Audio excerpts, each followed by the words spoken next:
Hi, this is Chuck. Welcome to our video question of the week.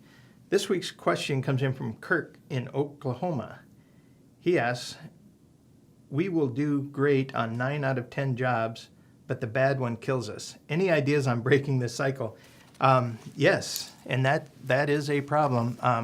Right now, the way our industry is sitting and the pressure with competition and productivity and efficiency and all that kind of stuff, that we're as lean as we can go on the pricing and everything. And so, one bad job can really impact the entire year for an integrator.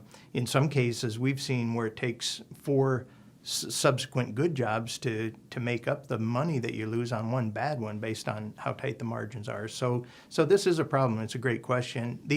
The thing to me is, I think it's all about your sweet spot. I know you've heard me say that over and over again, but really, people don't lose money typically if the project is in the right size for their company and has the right scope of work. So if this is something you do really, really well, and it's a project that's the size that doesn't drag out for years, let's say, maybe your sweet spot is the $20,000 project, maybe it's the $500,000 project, but if you know the right size of the job and you know exactly the type of equipment and have done that leading up to that job in smaller increments, you're usually going to be pretty good at that. What we have found is that projects that are in unfamiliar territory, let's say you're in a new city, you've never done work in this particular state or a city, they've got new codes and they've got all sorts of permits you have to pull, and there's requirements you weren't sure of and things like that.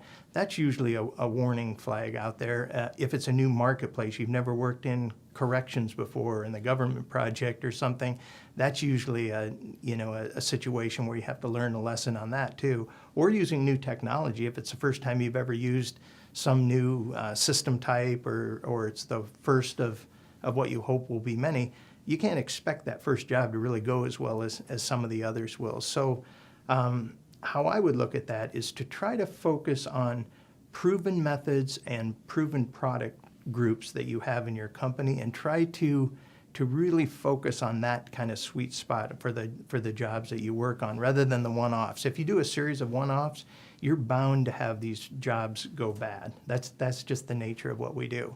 So really, if you're doing job costing, you're doing a good job with contract administration, and you have real-time job costing, let's say, so you know early on when that job's going bad. If you can start to see the hours adding up or something didn't go right, those are the kind of things that you need in place in order to jump on that with your best people. Correct that situation early is usually a way to not lose money on that one that you do.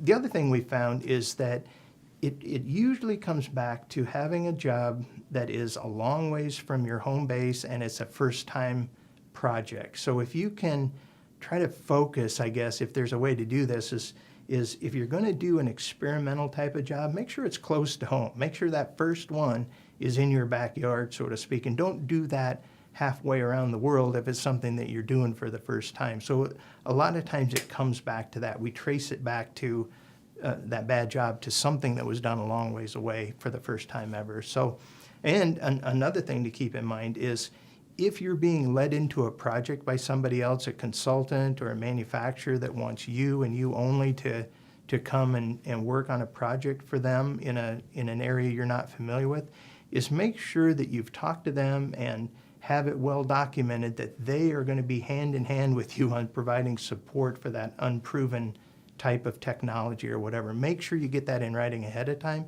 because that we found too is a source of a problem on these jobs that go bad, is that you just don't have the support of the team that you need in place. So hopefully, yes, this is a great question. A lot of people go through this, so hopefully you'll be able to steer around that one bad job and make things better for you.